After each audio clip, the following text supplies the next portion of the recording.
দর্শক আদিন হাসপাতাল থেকে এই মুহূর্তে আমাদের সাথে যুক্ত হচ্ছেন সহকর্মী আরিফুল ইসলাম। আরিফ, হাসপাতালের স্টাফদের গণমাধ্যম কর্মীদের উপরে যত ক্ষোভ এবং হাসপাতাল কর্তৃপক্ষ একটা লিখিত ক্ষমা প্রার্থনা চেয়ে লিখিতভাবে একটি বিবৃতি দিয়েছে, এটা কি শুধু লিখিত বিবৃতি দিয়ে দায় সারল তারা, নাকি ভিতরে কোনো ব্যবস্থা নিয়েছে স্টাফদের বিরুদ্ধে? আপনারা গণমাধ্যম কর্মীরা দেখছে সেখানে এখনো আছেন।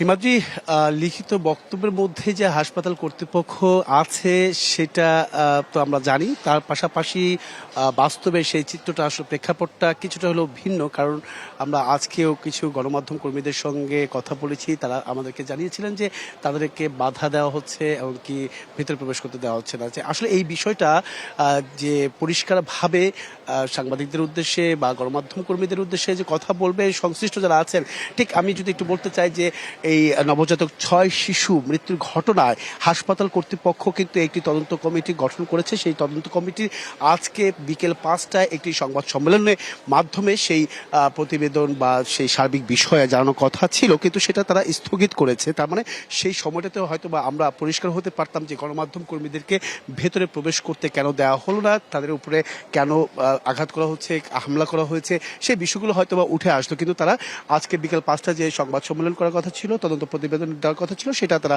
স্থগিত করেছে। এর পাশাপাশি আমি যদি একটু বলতে চাই যে আজকে ঢাকা দক্ষিণ সিটি কর্পোরেশনের যে তদন্ত কমিটি 3 সদস্যের, সেই 3 সদস্যের তদন্ত কমিটি তারা কিন্তু বিকেল ঠিক দুপুরের পরপরই মানে 3:30টার দিকে তারা হাসপাতালে প্রবেশ করেছেন এবং কি পরিদর্শনে এসেছেন।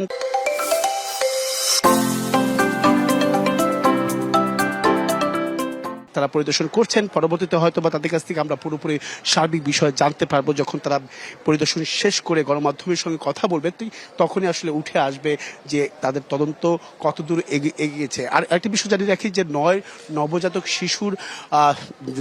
শিশুর মধ্যে নিহত যারা মারা গেছে তাদের মধ্যে একজন অভিভাবক, তারা কিন্তু রমনা থানায় একটি মামলা দায়ের করেছে। সেই মামলায় এখন পর্যন্ত 2 দিন পার হয়ে গেছে, তারপর এখন পর্যন্ত কিন্তু কাউকে গ্রেফতার করা হয়নি। এই বিষয়ে রমনা জোনের ডিসি যিনি আছেন তাদের সঙ্গে কথা বলেছি, তারা কিন্তু বলছেন যে এখনো তদন্তের কাজ শেষ হয়নি বিধায় তারা এই পর্যবেক্ষণ বা এই পদক্ষেপ তারা নিতে পারছেন না এখনই। তো সবকিছু মিলেই এখন যেহেতু ঢাকা দক্ষিণ সিটি কর্পোরেশনের পক্ষ থেকে তদন্ত কমিটি ভেতরে আছে এবং কি এখানে হয়তো বা কিছুক্ষণের মধ্যেই তারা আসবেন, গণমাধ্যমের সঙ্গে কথা বলবেন। সেই প্রতিবেদনে কি হয়েছে, যেহেতু আপনি জানেন যে তদন্ত প্রতিবেদনের যে 72 ঘন্টা সময় নেওয়া হয়েছিল সেটা বাড়িয়ে কিন্তু 3রা মানে 3 তারিখে সেই প্রতিবেদনটা জমা দেওয়ার কথা রয়েছে। এর পাশাপাশি আসলে সবশেষ বলা যাবে যে আসলে তদন্ত কঠিন। আরিফ, ধন্যবাদ আপনাকে।